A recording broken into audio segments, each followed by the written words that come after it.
Geer, claimed king of the Underworld and head of the Tartarus Guild, a man who we were introduced with holding on to the Book of E&D, the one that he was trying to unleash and bring his guild to the point where they could accomplish what they were programmed pretty much in their DNA to do, and that is to return to Zareth to kill him so that they could fulfill the goal of their creation.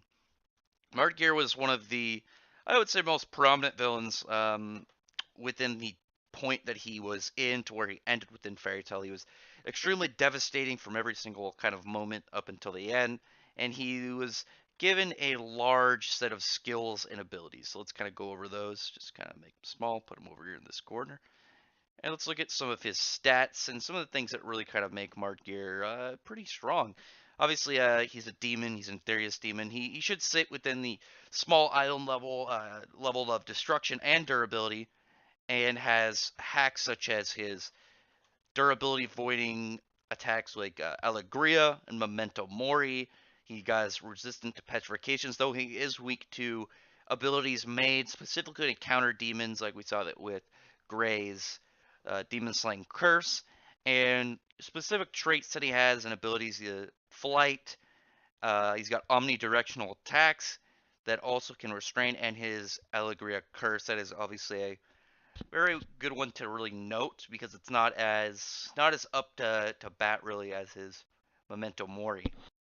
But before we get to his skills, let's look at some of the things that about him that we can look at and just kind of gauge where he's at, just kind of how strong he is. So obviously we have who he fought first after kind of showing up is the Celestial Spirit King. You saw him just kind of his entrance destroying the Plutogrim, which was a small island-sized demon, a handful of kilometers across, but obviously he's a big cube, completely shattered it, as well as his Meteo Blade, which it was like a cloud height, carved out like this huge fissure, went all the way to the horizon, was larger than mountains, so you can only imagine the damage and the depth and how heavy that thing is.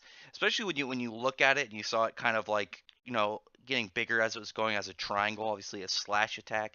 Like next to Gear, when you first see it, it's like I don't know, not that big, like two or so times as long as him, and then like further down the line you see it uh these massive gaps, and you see like huge chunks like right there in that middle bottom panel. It's about half as wide as one of the Plutogrim tentacles, obviously very large.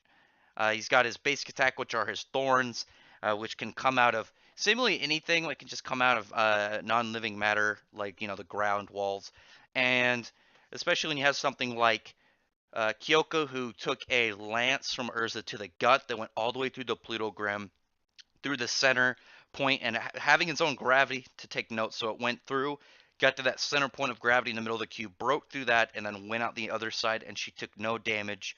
But Gear's thorns completely were ripping her to shreds upon contact.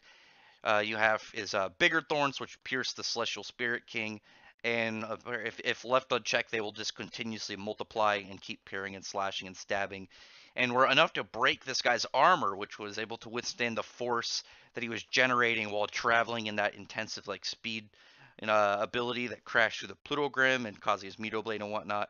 He's also other like really good examples of durability, taking a uh, Lightning Flame Dragon Firing Hammer to the face, taking no damage, as well as taking a Dragon Force uh, Phoenix Sword right to the chest, and it obviously doing damage. He spit out some blood, but nothing that was rendering him unable to fight.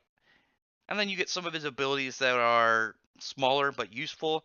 He's telepathic. He can get inside of people's minds and actually cause a means of like I would say telepathic maybe disruption or like anti-communication warfare. Really, obviously, as you had Warren, who was communicating with everyone, and Margeer just like hijacked their telepathic link and just caused agony in his head. Smaller things like his Underworld flower, you could see like a smaller one in this little avatar of him, but it's this pretty big one that could also act as kind of like a multi-limbed kind of like familiar. It's plant limbs being able to smack people around, cause damage, locking people inside of it in the center as well. As we saw inside of it was Genma, former leader of Sabretooth. He can absorb energy, condense it, and absorb it right into his body, add it to him. His Allegria curse, actually, if you're on his Plutogrim, which is this large flying island that he has with him, this cubic island, and once you use it, it'll absorb anybody like on it, and it will be, kind of accumulated within its mass and resulting in this giant demon that can is larger than mountains, like scream from miles away, was like tearing buildings apart just from the some of the power that it could kind of produce. Obviously not the biggest thing that he can do, but definitely something that obviously is of note. Like I said, he's immune to not immune, he's got a high resistance to petrification, being fully petrified and then pretty much breaking out of it a few moments later.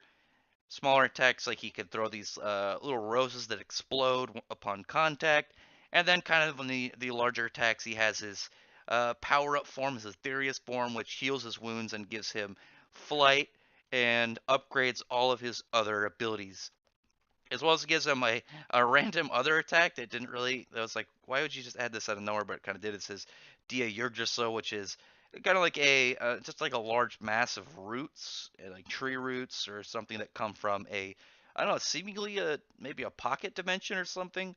But also he's got his upgraded version of his thorns, these black ones that are, you can just assume they're more powerful, obviously.